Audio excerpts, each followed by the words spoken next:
호세아 9장을 함께 읽었습니다. 호세아 9장은 9편의 설교 중에 5번째 설교가 됩니다. 그 설교의 핵심은 그것입니다. 하나님께서 이스라엘에 형벌을 가하시고 그들의 행위대로 보응하실 것이다 하는 것이 하나님의 말씀 가운데 선포되는 설교입니다.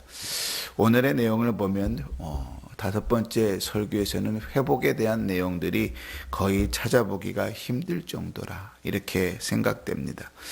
하나님께서 그 시대를 이렇게 표현합니다. 9절에 보시면 그들이 기브아의 시대와 같이 심히 부패한지라 이렇게 기록합니다. 기브아의 시대는 호세아 시대로부터 생각할 때는 한참 옛날 일입니다. 우리로 따지면 사사 시대이거든요. 그러니까 기브아의 시대라 하면 우리는 무엇을 떠올리게 되냐면 한 레위인이 레위인의 첩을 베냐민 사람들이 능욕해가지고 이스라엘 사람들이 다 일어나서 베냐민 민족 전체를 심판한 적이 있었잖아요. 그래서 베냐민 민족 전체가 없어질 위기에 처한 적이 있었습니다. 근데 그때를 이제 기억하는 것인데 사사의 시대죠. 사사기로 따지면 19장에서 21장 정도입니다. 그러니까 그 시대만을 말하는 것이 아니라 기브아의 시대 그러면 하나님을 하나님으로 섬기지 않는 시대, 자기의 마음대로 신앙생활하고 자기의 뜻대로 신앙생활하면서 대단히 신앙이 있는 척하던 시대, 하나님께서는 그들에게 왕이 없으므로 각기 자기의 소견대로 살았다 그렇게 평가하지만 그들은 자신들의 신앙 가지고 제대로 살고 있다고 착각하던 시대, 그 시대를 기브아의 시대라고 표현하고 있고 그때를 이렇게 정의하십니다. 그들이 심히 부패했다 이렇게 표현하죠. 그 시대와 같이 지금도 어떻다는 거예요? 그들이 하나님을 왕으로 모시고 있지 않다는 거죠. 그 신앙이 없다고 얘기하는 게 아닙니다. 신앙의 모습을 다 갖추고 있습니다. 예배도 드리고 제사도 드리고 기도도 하고 제물도 드리고 다 하고 있는데 그런데 그들에게 하나님을 섬기는 섬김이 없다. 신앙이 없다고 말하고 있는 것이죠. 오늘 설교의 시작은 경고로 시작합니다. 1절을 보시면 이스라엘아 너는 이방 사람처럼 기뻐 뛰놀지 말아라 이렇게 표현하죠. 이게 무슨 소린가? 배경을 좀 생각해 보면 이렇습니다. 아마도 이 설교는 이스라엘 백성들이 추수를 다 마치고 난 다음에 수장절을 지키잖아요. 그때에 선포된 것으로 보입니다. 추수를 다 마쳤으니 수확한 곡식들이 풍성할 것이잖아요. 그 다음에 이스라엘 백성들은 그 곡식 앞에서 기뻐 뛰놀며 잔치를 벌였거든요. 옛날에 우리도 그랬었습니다. 겨울이 되면 창고에 연탄이 가득 채워져야 그나마 안심하고 살았죠. 그나마 연탄도 채우지 못하고 사는 집이 허다 했으니까요. 사는 것이 그랬죠. 추수 때가 되면 보릿고개가 있을지언정 그때는 마음이 넉넉했잖아요. 그때를 상상해 보시면 됩니다. 지금 이스라엘 백성들이 추수가 끝나서 풍성한 곡식들이 있습니다. 많은 곡식들이 있고 그것으로 인하여 기뻐하고 춤추고 있는데 하나님께서 그들을 향하여 말씀하시는 거예요. 이스라엘아 기뻐하지 말아라. 아니 수확이 이렇게 많은데 왜 기뻐하지 말라고 그러시는가? 그 너희 기뻐할 것은 너희 눈앞에 주어진 그 수확이 아니다.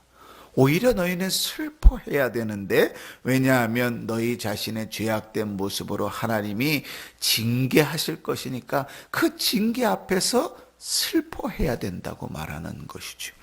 그러니까 성도의 기쁨이 하나님이시듯이 성도의 가장 큰 슬픔은 무엇인가 하면 신앙으로부터 떠나 있는 것입니다. 그러니까 눈앞에는 풍성한데 사는 데 문제가 없는데 그것만 바라보고 그것이 삶의 목적이면 신앙이 무너져 버렸어도 기뻐 날뛰고 춤추고 잔치할 수 있는 거예요. 그런데 하나님이 목적이면 내 신앙의 무너짐 속에서 내 신앙의 어떠함 가운데서 그것이 슬플 일이고 내 눈앞에 먹고 사는 일이 풍성할지라도 그것은 중요하지 않다고요.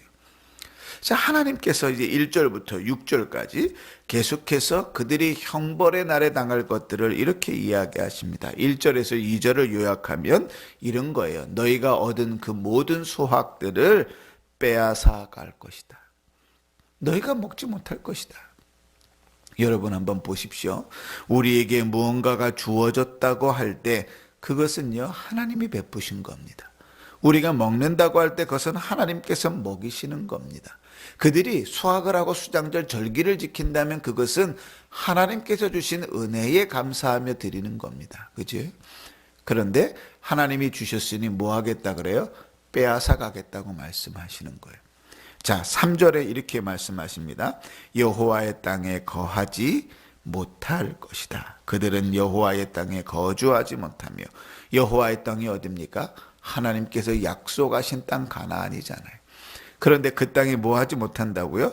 거주하지 못할 것이다. 하나님께서 약속하시고 허락하시고 아브라함 때부터 대대로 언약하셨던 그 땅인데 그 땅에 머물지 못할 것이다. 그러니까 그 땅에 사는 것 자체가 복인데 그 복을 빼앗아 가시겠다는 거예요. 우리는 그 일이 어떻게 벌어졌는지 실제로 잘 알잖아요. 세 번째, 4절에 이렇게 말씀하십니다. 포로 생활 속에서도 그저 먹고 살 뿐이지 제사를 드리지 못할 것이다. 그들은 여호와께 포도주를 부어드리지 못하며 여호와께서 기뻐하시는 바도 되지 못할 것이라. 이렇게 말해요. 겨우 급급하게 먹고 살 뿐이지 하나님 앞에 제사하지 못할 것이다. 여러분, 성도의 기본이 뭐죠? 당시의 성도의 기본은 제사입니다. 제사, 성전에서는 늘 상번제 매일같이 아침 저녁으로 제사가 드려졌고 그들은 감사할 때마다 화목제물을, 희생제물을, 죄 가운데 속죄제를, 속건제를, 번제를 하나님 앞에 드리는 것이 그들의 삶이었어요. 기본이었습니다.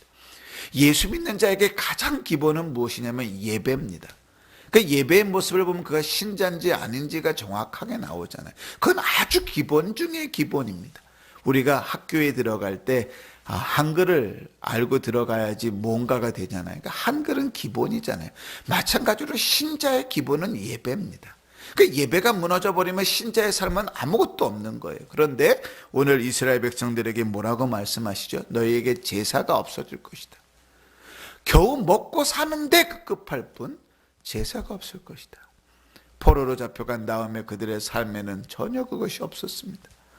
마지막으로 5절과 6절에 무엇을 말합니까? 너희의 절기와 명절이 무의미해질 것이라고 말합니다. 이스라엘에게 절기와 명절은 모두 하나님께서 구원하시고 인도하시고 복주심의 표현들이었잖아요. 고백이었다고요. 그냥 절기가 아니라 그냥 쉬는 날, 노는 날이 아니라 하나님께서 구원하셨기 때문에 유월절을 주셨단 말이죠. 하나님께서 인도하셨기 때문에 초막절을 지켰단 말이죠. 하나님께서 구원하시고 인도하시고 보호하심을 고백하는 것이 그들의 절기였는데 절기는 지켜요, 절기는. 그런데 의미가 아무것도 없다. 그건 무엇입니까? 그들 안에서 하나님께서 허락하신 그 모든 것의 의미를 빼앗아 가시겠다는 겁니다. 언제? 하나님께서 형번의 날이 그들에게 그렇게 임할 것을 말씀하시는 거죠.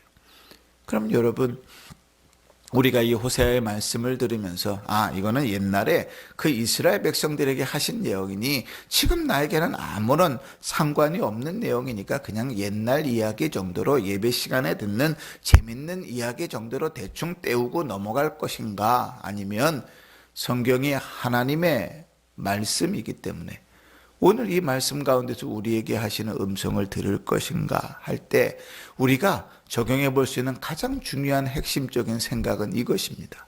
우리에게도 역시 그러한 심판의 날이 있는가 하는 물음이죠. 하나님께서 우리에게도 분명히 그 심판의 날을 주시겠다고 말씀하십니다. 주님께서 다시 재림하실 때 그 일들이 이루어질 일이지만 그렇지 않다 할지라도 각 인생을 언제 하나님께서 그 심판대 앞에 부르셔서 세울지 모릅니다. 오늘 예배를 끝나고 나가는 그 자리에서도 하나님이 저를 부르셔서 오늘 저녁에는 저를 못 보실 수도 있어요. 아무도 장담할 수 없습니다. 주님께서 각인에게 주시는 심판의 날은 언제나 어느 순간에서 임할 수 있습니다. 그렇다면 여러분, 우리는 이러한 생각을 해봐야 돼요. 하나님을 예배할 수 있을 때 힘써 예배해야 됩니다.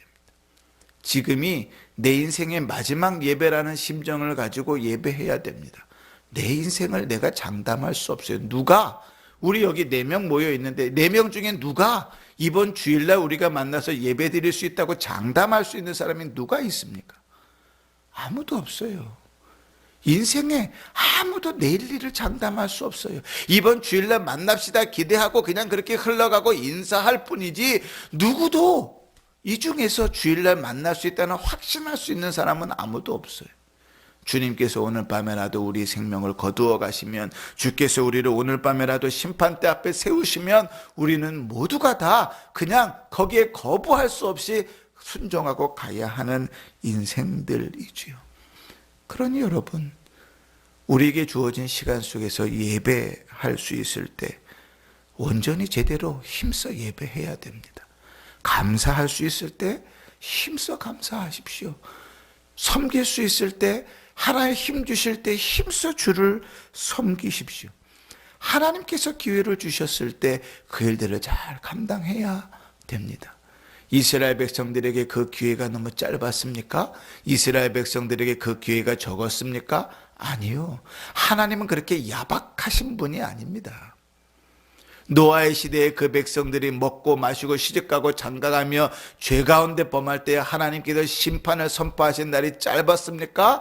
아닙니다. 100년이 넘도록 산꼭대기에다가 배를 지으면서 심판의 날을 선포하셨는데 아무도 그것이 심판이라고 생각하지 않았다고요. 100년이 넘게 선포했는데도. 우리에게 주어진 시간들이, 하나님께서 주신 그 은혜의 시간들이 짧습니까? 아니요. 결코 짧지 않습니다. 이스라엘 백성들에게 하나님께서 선지자를 보내며 외치셨던 시간들이 몇백 년입니다. 그럼에도 불구하고 그 주어진 모든 기회를 다 마음대로 소진해버리고 심판의 날이 왔을 때 주님 분명히 말씀하시는 것입니다. 내 손에 있는 것 내가 다 가져갈 것이다. 내가 살아가는 그 땅 내가 살지 못하게 할 것이다. 내가 가장 기본적으로 드려진 예배 내가 드리지 못하게 할 것이다. 내가 늘 기뻐하며 즐기며 감사하면서 드렸던 절기와 예배들 내가 다 무의미하게 만들어 버릴 것이다. 그날이 오기 전에 하나님께서 우리에게 주신 시간들, 기회들이 은혜인 줄 알고 그 시간들을 힘써 사시길 바랍니다. 한순간의 예배도 소홀히 하지 마십시오. 작은 섬김도 헛되이 생각하지 마십시오. 하나님께서 오늘 지금이라는 순간에 우리에게 기회를 주셨을 때 그 기회를 헛되게 보내지 마십시오. 기회가 주어졌을 때 힘써 주를 섬기며 예배하십시오. 지금이 마지막일지도 모르니까요. 사랑하는 성도 여러분, 성도의 삶은 하나님을 섬기는 삶 아니겠습니까? 성도의 삶은 예배의 삶이 아니겠습니까? 주께서 우리에게 살게 하시고 호흡 주실 때 힘써 하나님 앞에 사십시다. 주께서 우리 건강을 빼앗아 가시면 그나마도 주님 앞에 섬길 수 있는 방법이 없습니다. 주님께서 우리의 호흡을 끊으시면 그나마도 하나님 앞에 예배할 수 있는 길이 없습니다. 지금 이 순간만이라도 하나님께서 허락하신 그 시간들을 힘써 주를 섬기며 살아가시고 그 모든 삶들 속에 하나님이 기뻐하시면 그분의 기쁨으로 우리 안에 채워주실 것이니 하늘의 기쁨을 맛보며 살아가는 복된 성도들 되시기를 주의 이름으로 축원합니다. 아멘.